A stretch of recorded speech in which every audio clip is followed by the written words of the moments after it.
সনিকের দ্বিতীয় মুভির শেষে আমরা শ্যাডো নামের একটা হ্যাজোকে দেখেছিলাম, যাকে কোনো কারণে 50 বছর একটা জেলখানায় আটকে রাখা হয়েছে।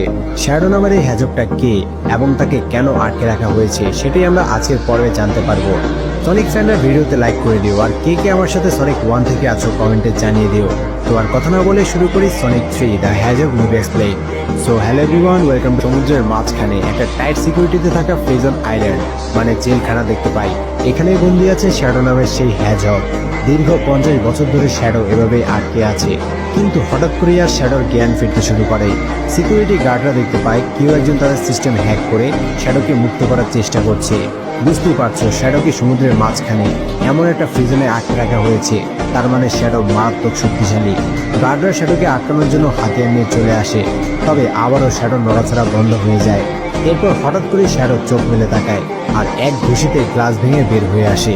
গার্ডরা শ্যাডোকে আটকানোর চেষ্টা করে, কিন্তু আমরা দেখতে পাই শ্যাডোর গতি সনিকের চাইতে অনেক বেশি। সে টেলিপোর্ট হয়ে একে একে সকল গার্ডকে মেরে শুইয়ে দেয়। এরপর প্রিজন থেকে বের হয়ে সমুদ্রের পানির উপর দিয়ে দৌড়ে শহরের দিকে যেতে শুরু করে। এদিকে সনিক, টেলস, নাকলস, ম্যাডি আর টম একসাথে জঙ্গলে পিকনিক করতে এসেছে। সনিক, নাকলস আর টেলস রেস দেওয়ার জন্য রেডি হয়। সনিক বলে সে হচ্ছে সবচেয়ে ফাস্ট, তাকে হারানো কারো পক্ষেই সম্ভব না। তারা দৌড়ানো শুরু করে।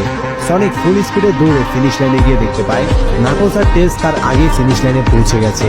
তার মানে সনিক হেরে গেছে। সনিক বিশ্বাস করতে পারে না সে হেরে গেছে। তখন টেলস আর নাকলসকে টাচ করে সনিক বুঝতে পারে এগুলো আসলে টেলস আর নাকলসের হলোগ্রাম। তার মানে সে জিতেছে। কিন্তু তারা এখানে এভাবে হলোগ্রাম কেন লাগালো, এটা জানার জন্য সনিক আবারও পিকনিকের জায়গায় ফিরে যায়। সেখানে গিয়ে দেখতে পায় তার বন্ধুরা তার বি আর্থ ডে সারপ্রাইজ দেওয়ার জন্য এই প্ল্যান করেছে। বি আর্থ ডে মানে এই দিনে সনিক পৃথিবীতে এসেছিল। এই উপলক্ষে তারা পার্টি করে। এরপর সনিক আর টম হাঁটতে হাঁটতে সনিকের আগের সেই গুহায় যায়, যেখানে সনিক টমের সাথে দেখা হওয়ার আগে থাকতো। সেখানে লং ক্লোয়ের ছবি দেখে সনিক ইমোশনাল হয়ে যায়। টম সনিককে বলে সনিক এখন পর্যন্ত অনেক ভালো কাজ করেছে, সবসময় নিজের মনের কথা শুনে সবাইকে সাহায্য করেছে। লং ক্লো বেঁচে থাকলে প্রাউড ফিল করতো। সনিক বলে টম যদি না থাকতো তাহলে সে অনেক একা হয়ে যেত, হয়তো সে অন্যরকম হয়ে যেত। তখনই আমরা শহরে শ্যাডো নামে সেই হ্যাজকটাকে দেখি।